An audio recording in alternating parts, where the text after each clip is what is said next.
하나님의 말씀은 열왕기하 2장입니다.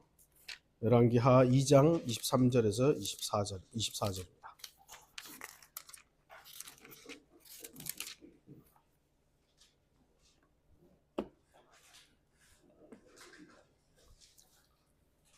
열왕기하 2장 23절 24절입니다. 제가 말씀을 읽겠습니다.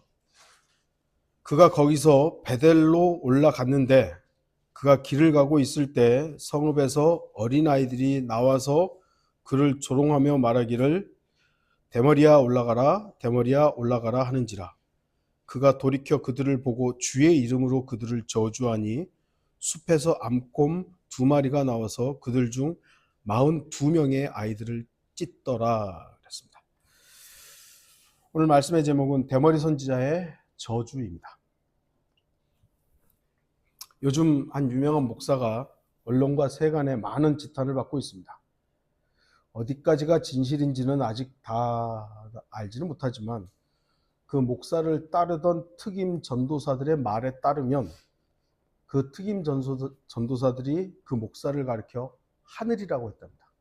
하늘과 같은 사람이라고. 한낱 인간을 하늘이라고 말한다는 것 자체가 이미 사이비 종교 교주가 된 것이고요. 이단의 우두머리임을 입증하는 겁니다. 어떻게 자기가 아무리 존경하는 목사라 할지라도 하늘이라고 합니까? 참. 저는 그 목사와 전도사들을 개인적으로는 알지 못합니다. 다만 그들의 말과 행동으로 판단할 뿐입니다. 물론 언론이라는 것은 이슈가 될 만한 말과 행동들을 편집해가지고 이렇게 보여주기 때문에 많이 이렇게 잘못될 수 있죠. 하지만 그런 말 자체만으로도 충분히 잘못되었다고 저는 생각합니다. 사람을 얼마나 신뢰하느냐, 어디까지 존중하느냐, 참 어려운 문제입니다. 그리스도인도 다른 그리스도인들을 사랑하고 존중하며 신뢰해야 합니다. 하지만 어느 정도까지 해야 되느냐? 얼만큼 사랑하고 존경하고 신뢰해야 하느냐? 참 어려운 질문입니다. 우리 교회 역시 한때 사람에 대한 잘못된 신뢰를 통해 많은 교훈을 얻었습니다. 다시 그러한 잘못을 범하지 않으려면 성경적인 기준을 가져야 합니다. 저는 오늘 본문의 내용을 통해 성경적 기준을 다시 세우고자 합니다. 사람을 신뢰하지 마십시오. 그 사람을 사용하시는 주 하나님을 신뢰하십시오. 자칫 잘못해서 우리는 사람을 사용하시는 하나님을 보는 것이 아니라 사람만 봐요. 그러다 보니 실수하는 겁니다. 오늘 본문은 많은 신학자들과 목사들 그리고 교인들이 당황해하는 내용입니다. 하나님의 선지자 엘리사가 하나님의 이름으로 저주를 해서 어린아이들 42명이 곰에 의해 찢긴 사건이기 때문입니다. 그런데 왜 이 아이들이 42명이나 되는 이 아이들이 찢겼느냐? 대머리라고 조롱했다고요. 그래서 많은 해석가들이 나름 침착하게 본문을 설명하려고 합니다. 하지만 대부분의 설명이 엘리사가 잘못한 게 아니다. 이 아이들이 찢긴 거는 그냥 단순한 사건이 아니다. 그 숨은 의도가 있다. 하나님께서는 저 아이들의 그 안에 있는 그 나쁜 거를 알고 그래서 죽인 거다. 근데 표면적으로만 보면 여러분 대머리라고 놀려서 죽은 거 아니에요. 표면적으로 보면 이 끔찍한 사건에서 어떻게든 좀 긍정적으로 설명을 하려고 합니다. 본문의 내용을 좀 살펴보면요. 2장 1절에서 14절에서 선지자 엘리야가 하늘로 이제 승천을 합니다. 여기서 엘리사는 엘리야의 휴거를 직접 눈으로 보고 나서 하나님의 선지자로서의 사역을 시작하게 됩니다. 그리고 멀리 여리코에서 엘리야의 휴거를 직접 본 건 아니죠. 멀리서 이렇게 간접적으로 봤던 선지자의 아들들이 엘리야의 몸을 찾아야 된다고 고집을 피웁니다. 그래서 엘리사는 어쩔 수 없이 그래 야 찾지 마 했는데 계속 고집을 피우니까 그래 한번 찾아봐 이렇게 된 거죠. 하지만 결국 엘리야의 몸을 찾지 못합니다. 왜 그렇죠? 몸으로 그냥 올라갔기 때문이요. 영만 올라가고 뭐 그게 아니라 몸이 그냥 올라갔기 때문에 몸을 찾을 수 없었던 것입니다. 그런데 이제 여리코의 사람들이 자신들의 땅이 쓸모없는 불모지라고 하소연을 합니다. 아, 우리 땅이 이렇게 불모지입니다. 그러자 엘리사는 새 그릇에 소금을 담아 내게로 가져오라고 말하고 나서 주께서 이같이 말씀하시니라 내가 이 물들을 치유하였으니 이제부터는 죽음이나 불모의 땅이 다시 있지 아니하리라고 합니다.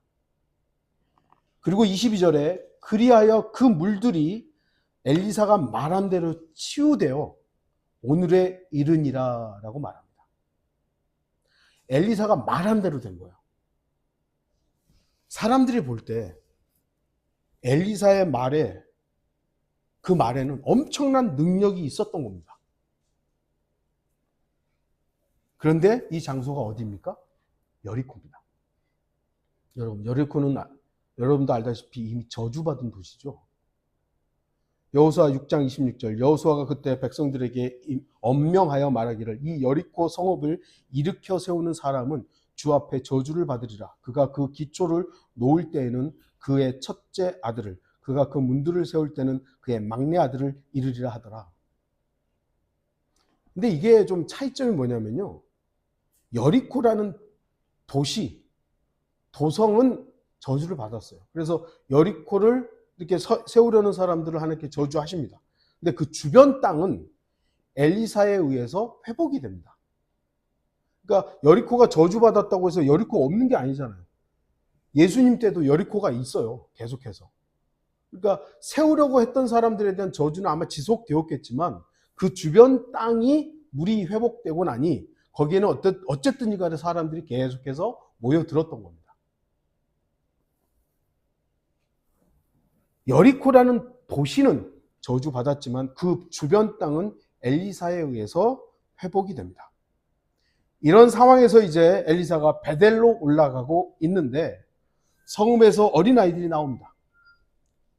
그럼 지금 이 성읍은 뭐 여리코라고 할 수 있겠죠. 베델은 엘리사가 가야 할 그 출발한 이제 여리코에서 베델로 가는 거니까요. 어디서 이 아이들이 나왔을 것인가? 뭐 이것 가지고도 이제 학자들은 아니다 베델 근처다, 뭐 여리코 근처다, 뭐 이러는데 제가 볼 때는 여리코 근처가 맞는 것 같아요. 베델로 출발한 거니까요. 여리코의 아이들은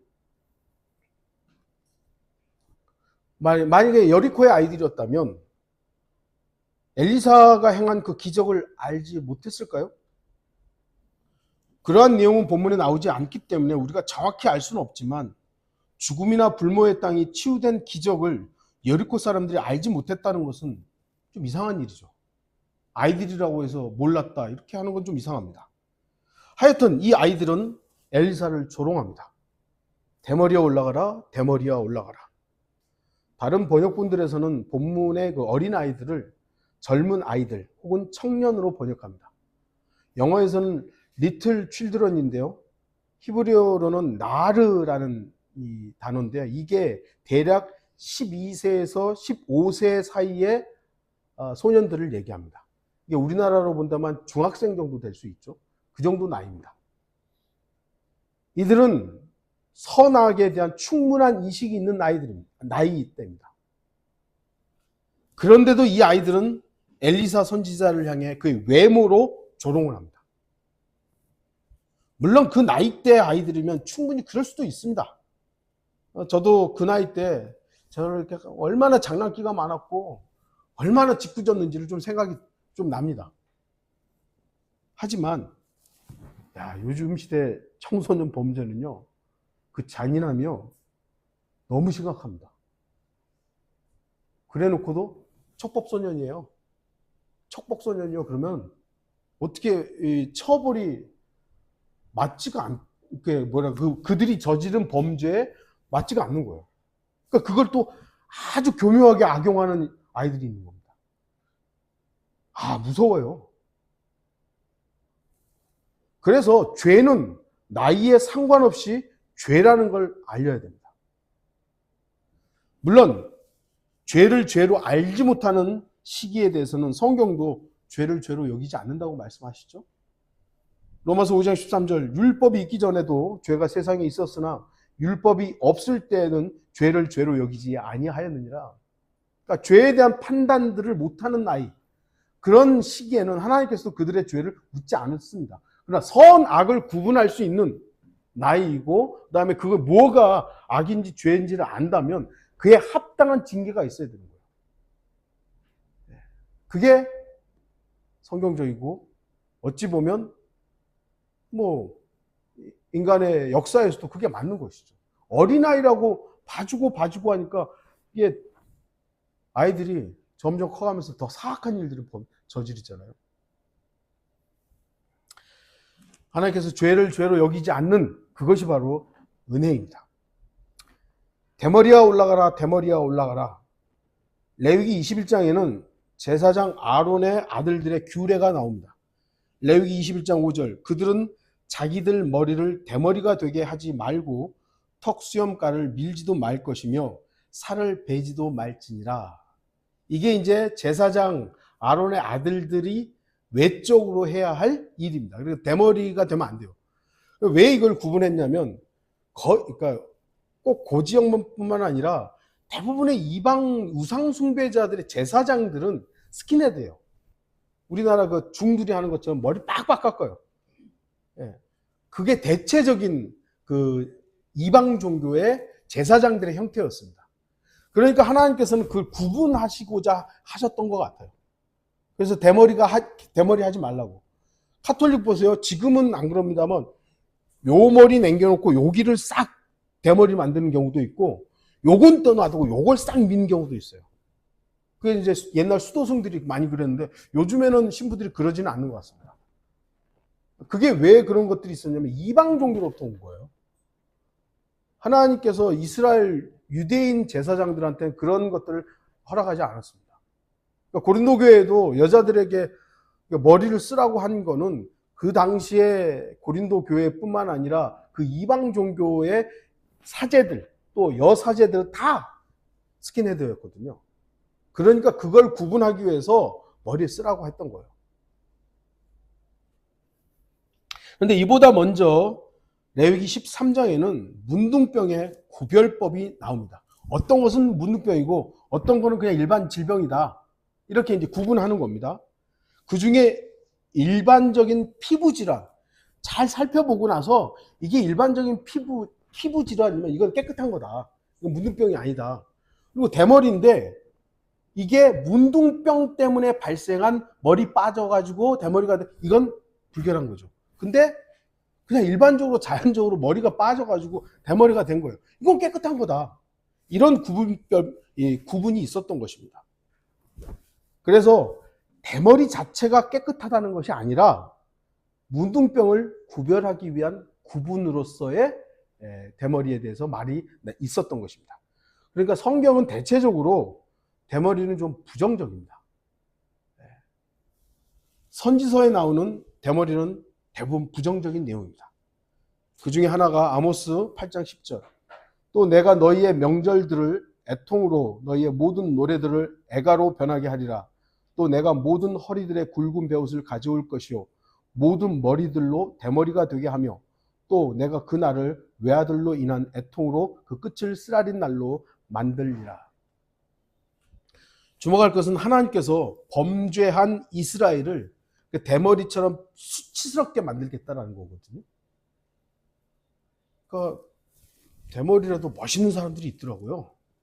그럴 수 있죠. 근데 대체적으로 좀 대머리면은 좀 뭐랄까죠. 사람들이 창피하게 생각하죠.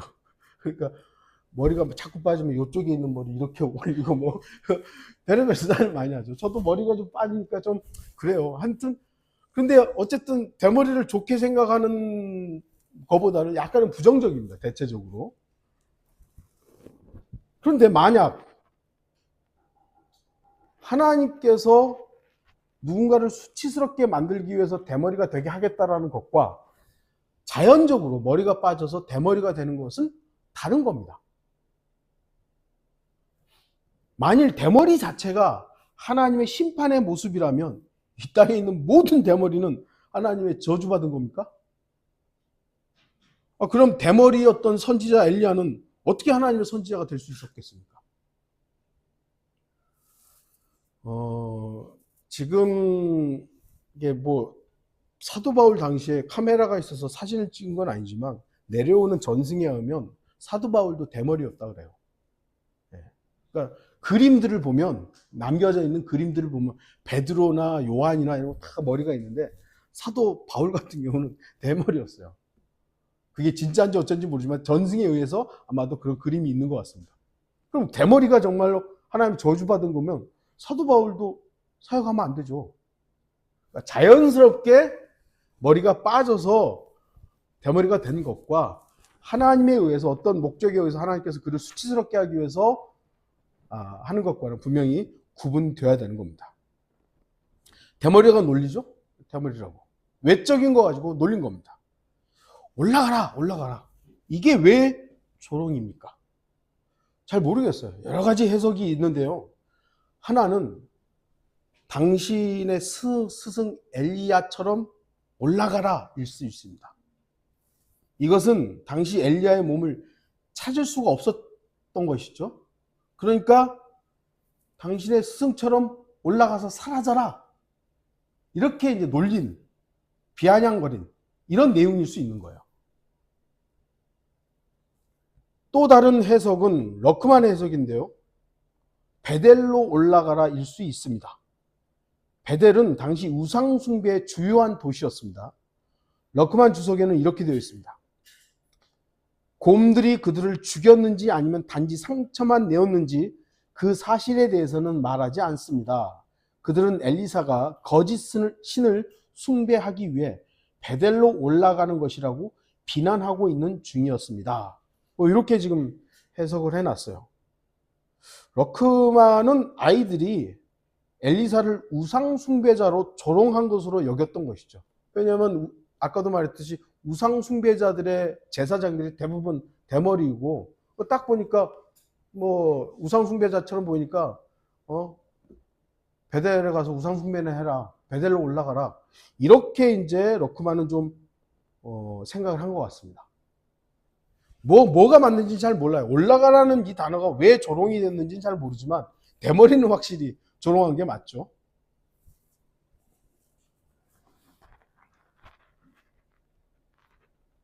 외모로 누군가를 판단하고 조롱하는 것은 지극히 육신적입니다. 외모로, 보이는 것으로 판단하는 것은 육신으로 보는 것이죠. 에베소서 6장 9절, 또 주인들아 너희도 그들에게 동일하게 행하고 위협을 그치라. 이는 너희의 주인도 하늘에 계시며 그분은 사람을 외모로 판단하지 않으심을 너희가 알기 때문이라. 그래서 그리스도인은 인종이 어떻든 외모가 어떻든 그걸 가지고 차별하면 안 됩니다. 얼마 전에 외국인 노동자를 랩에다가 감아가지고 지게차에 오르락 내리락 끌고 가고, 이게 보셨어요? 안 보셨어요? 네? 우리나라에서요.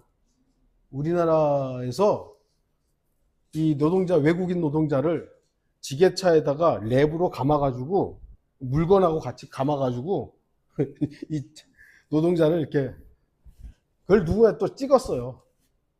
이게 도대체 사람이 할 짓입니까?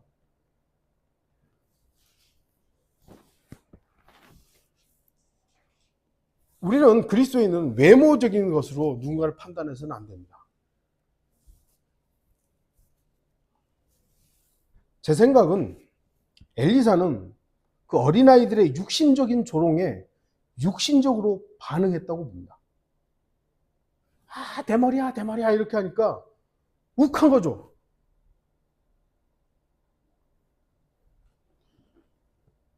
주목해서 보면 엘리사는 분명히 하나님의 이름으로 저주를 합니다.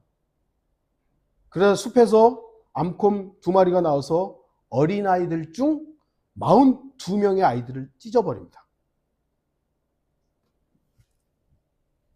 그들 중 42명이니까 다른 아이들도 있었다는 거예요. 더 있었는데 그들 중에 42명은 곰이 나와서 찢어버린 것이죠. 러크만은 찢었다는 단어가 죽었다라고 단정할 수 없다고 하지만 이 단어는 결과적으로 죽음을 암시합니다. 찢다라는 히브리어 단어가 바카인데요. 이 단어가 다른 호세아서 13장 8절에서는 이렇게 사용됩니다. 나는 새끼들을 잃은 암곰처럼 그들을 만날 것이요 그들의 심장의 꺼풀을 찢고 그러면 이거는 죽은 거잖아요. 거기에서 내가 그들을 사자처럼 먹어치울 것이니 들짐승들이 그들을 찢으리라. 그래서 성경의 다른 부분에서는 찢다라는 것은 분명히 죽음을 의미하기 때문에 오늘 본문에서 암곰에 의해서 어린아이들이 찢겼다라는 것은 죽음을 의미하는 겁니다. 정말 비참한 일 아닙니까? 단순하게 생각하면 대머리라고 조롱했다고 해서 어린아이들을 저주합니다. 잘한 겁니까?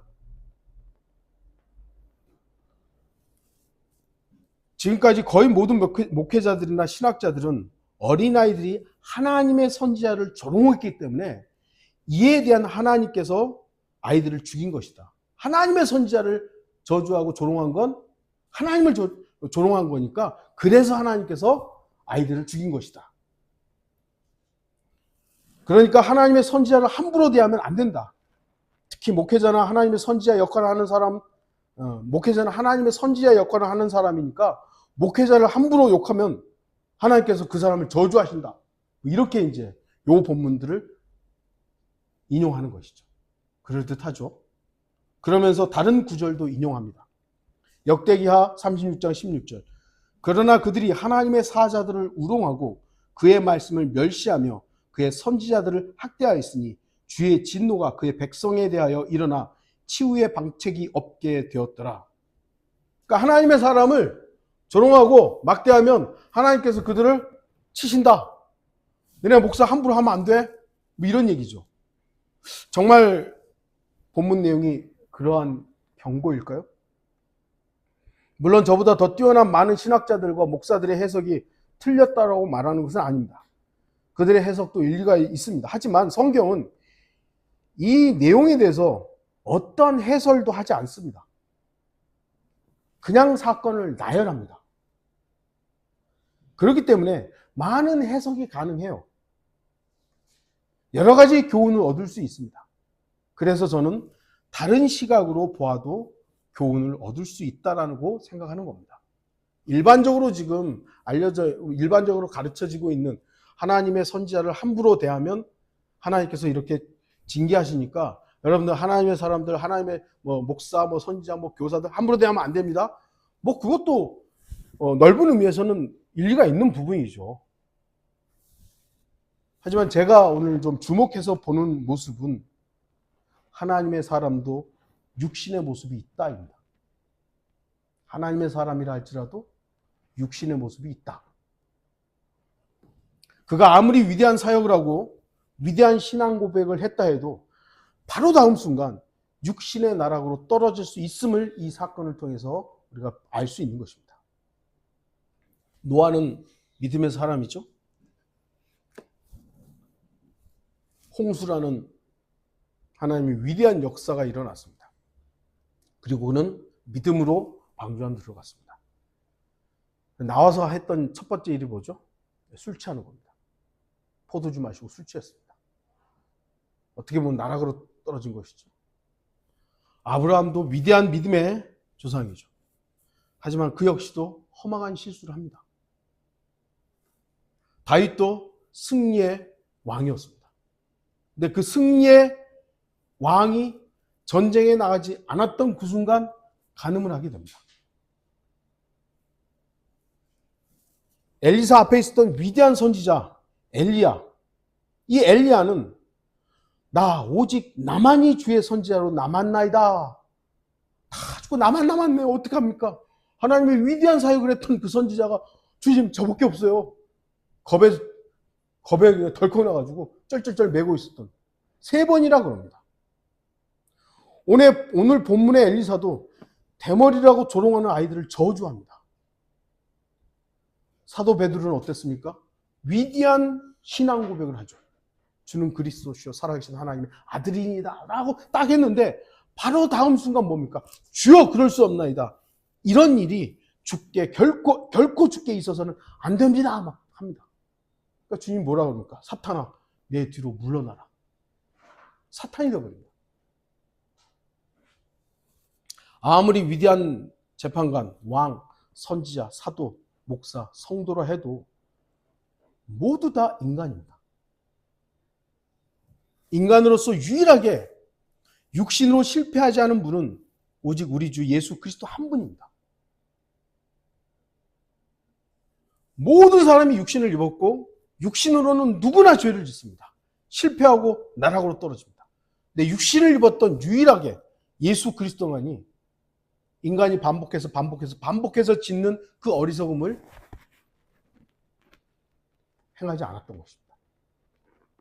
그래서 우리가 신뢰하고 존중하고 숭배할 수 있는 분은 오직 우리 주 예수 그리스도이심을 우리가 잊지 말아야 됩니다. 사람을 위대하게 사용하신 분이 누구인지를 잊으면 그 사람이 행한 눈으로 보이는 일들로 인해 사람을 숭배하게 되고 그 사람을 숭배하다 보면 그 교주와 함께 멸망의 길로 가게 되어 있습니다. 잠언 25장 19절 고난의 때에 신실하지 못한 사람을 신뢰하는 것은 마치 부러진 이와 탈골된 발과 같으리라.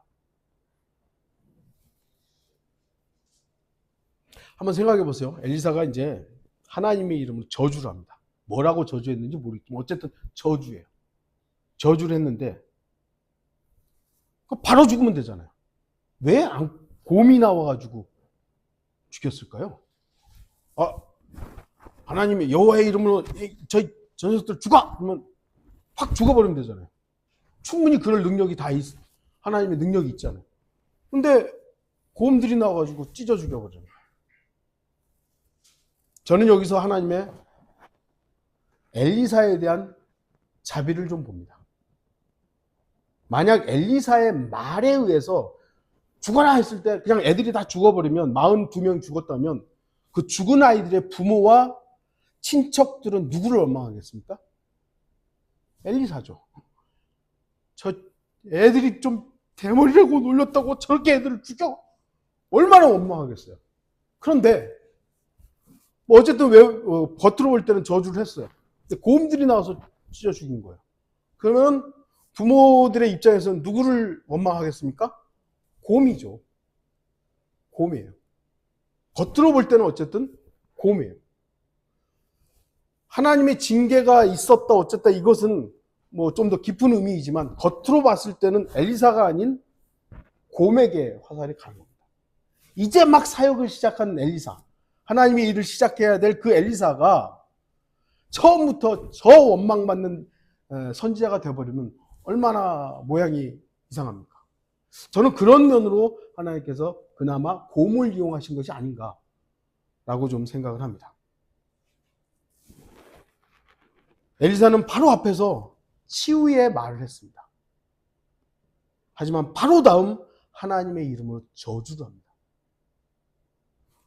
여리고 사람들이 불모의 땅입니다. 이거 어떻게 합니까? 우리 물을 치유해버린 거예요. 그래서 사람들 얼마나 환호했겠습니까? 근데 바로 그 순간 나가다가 애들이 놀린다고 그냥 저주를 쏟아낸 것이죠. 치유의 말 바로 다음 저주의 말을 합니다. 어떻게 보면 단물과 쓴물을 같은 입으로 낸 것입니다. 야고보서 3장 11절 12절 샘이 같은 곳에서 단물과 쓴물을 낼 수 있느냐? 나의 형제들아 무화과 나무가 올리브 열매를 포도나무가 무화과를 맺을 수 있겠느냐? 그와 같이 짠물과 단물을 다 내는 샘은 없느니라. 그런데 이런 모습은 엘리사의 문제만이 아닙니다. 바로 나의 문제, 우리의 문제입니다. 복음을 전하고 누군가가 주님을 영접했을 때 너무나도 감사하고 주님을 영화롭게 하고 하나님 참 하나님 감사합니다. 너무 감사합니다. 근데 바로 다음 순간 나에게 불이익이 있거나 내 감정이 상하면 바로 육신의 말들이 쏟아집니다. 그런 경험 없습니까? 저는 있었는데요. 그것이 바로 나의 모습이고 우리의 모습입니다. 엘리사의 이 저주가 잘한 일입니까? 저는 아니라고 생각합니다. 성경은 엘리사의 이 저주에 대해서 그냥 하나의 사건으로 기록할 뿐, 잘했다, 잘못했다, 그 어떤 평가도 없습니다. 그냥 기록할 뿐이에요. 그러나 하나님께서 이곳에 이렇게 기록하셨다면 뭔가 의미가 있는 것이죠. 의미가 없이 여기다 그냥 그런 일이 있었어 라고 하신 건 아닐 거 아니죠. 분명히 의미가 있는 것입니다. 생각해 보세요. 이 부분을요, 굳이 여기다 안 넣어도요, 이 내용이 없어도요, 엘리사의 사역에 아무 지장이 없습니다. 그럼에도 불구하고 하나님께서는 이 구절을, 이 부분을 딱 넣으신 겁니다. 왜 그럴까요?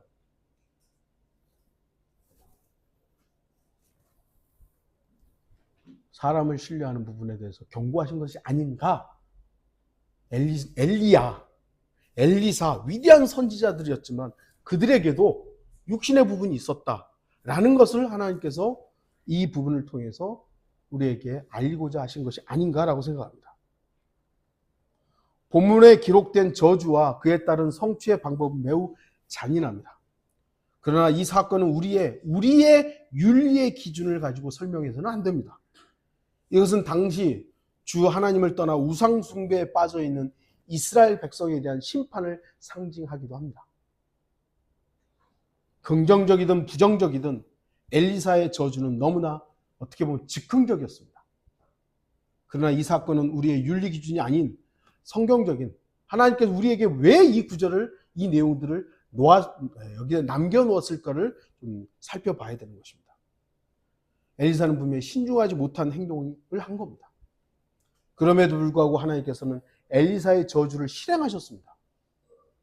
그렇잖아요. 엘리사가 지금 육신을 발끈해가지고 나를 놀려? 했다면 됐어, 안 들어줘 해야 되는데 하나님은 그 육신의 발로인 저주를 실행하십니다. 이것은 하나님의 사람에 대한 하나님의 권위를 방어하는 차원에서 그렇게 하신 것이 아닌가. 어떤 의미에서 엘리사가 저주했어요. 아무 일도 안 일어나요. 그러면 엘리사가 얼마나 뻘쭘한 겁니까? 하나님의 선지자 맞아? 이렇게 되는 거죠. 그러니까 하나님께서는 비록 엘리사가 행한 그 일이 육신적이었지만 하나님의 선지자의 권위가 지속될 수 있도록 그 일들을 행하시는 것이 아닌가, 이렇게 볼 수 있는 것이죠. 비록 그가 육신적이었을 때도 말이죠. 우리의 모습이 항상 영적이고 죄와 무관하고 성령 충만하기 때문에 하나님께서 우리의 기도에 응답하십니까? 예? 그렇습니까? 성령 충만하고 막 영적이고 죄를 안 짓고 그러니까 기도할 때마다 하나님께 다 응답해, 그렇습니까? 어쩌면 우리는 대부분이 육신적이고 즉흥적이고 감정적이고 나 중심적이지만 그럼에도 하나님께서는 우리의 기도에 응답해 주시는 경우가 허다합니다. 엘리사의 저주는 분명 자존심에 상처를 입은 선지자의, 제가 볼 때는 잘못된 행위였습니다. 하지만 그럼에도 불구하고 하나님께서는 선지자의 권위와 우상 숭배에 찌든 이스라엘에 대한 경고로서 이 일을 행하셨다고 할 수 있을 것입니다. 그리고 조금 더 확대해서 오늘 본문에서 교훈을 얻는다면 우리는 하나님의 사람, 곧 구원받은 성도에 대한 평가를 함부로 해서는 안 된다는 것입니다. 이 어린아이들이 몰라요. 그 아이들의 수준이 어떤지 전혀 정보가 없으니까. 어쨌든 이 아이들이, 우리나라로 보면 중학생 정도 되는 이 아이들이 싸워가지고 겉으로 보니까, 아니 소문은 들었을 거 아니에요. 엘리사가 지금 물을 지금 회복해가지고, 그런데도 불구하고 밖으로 보이는 그것으로 조롱하고 있는 거예요. 그래서 결국 어떻게 됐습니까? 그 아이들 42명이 죽은 거 아닙니까? 외모로, 외적인 것으로 우리가 하나님의 사람들을 쉽게 판단해서는 안 된다는 것입니다. 특히 이 시대는 구원받은 사람들을 함부로 판단해서는 안 된다는 겁니다. 비록 그가 실수하고 어리석은 짓을 하더라도 그가 분명 구원받은 하나님의 아들들이라면 함부로 판단하지 말아야 합니다. 물론 죄를 짓고도 죄로부터 돌이키지 않는다면, 그런 사람이라면 우리는 지적하고 판단해야 합니다. 하지만 허물과 실수에 대한 평가는 조심해야 되는 거죠. 왜요? 우리 다 허물이 있고 실수하니까요. 심지어는 죄도 짓잖아요. 예수 그리스도를 제외하고 그 어떤 사람도 육신적이지 않은 사람은 한 사람도 없습니다. 바로 오늘 본문의 엘리사도 그러한 사람이었습니다. 하나님께서 사용하셨던 위대한 선지자이지만 그의 첫 사역이 무엇입니까? 불모의 땅, 거기서 물을 회복시켜주는 기적을 일으킨 겁니다. 그런 사람이지만 바로 다음 단계에서 육신의 모습이 툭 튀어나온 거예요. 그렇지만 우리는 그럼에도 외적인 것으로 함부로 판단하지는 말아야 된다는 것이죠. 로마서 2장 1절과 3절. 그러므로 이 사람아, 판단하는 내가 누구일지라도 변명하지 못할 것은 내가 다른 사람을 판단하는 것으로 내 스스로를 정죄함이니 이는 판단하는 내가 똑같은 일들을 하기 때문이라. 이런 일을 행하는 자들을 판단하면서도 같은 일을 행하는 이 사람아, 내가 하나님의 심판을 피할 줄로 생각하느냐?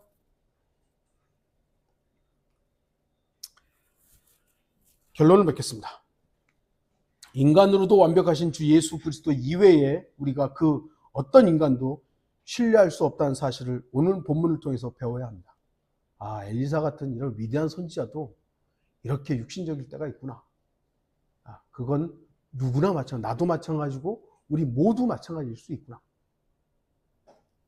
우리가 다른 누군가를 신뢰하고 존중하는 것은 그 사람이 하나님 앞에서 겸손할 때입니다. 제가 여러 차례 설교했지만 제가 여러분을 존중하고 사랑하고 여러분이 저를 존중하고 사랑하는 이유는 저와 여러분들이 주님 앞에서 겸손하기 때문이에요. 하나님의 말씀을 사랑하기 때문이에요. 누구도 예외는 없습니다.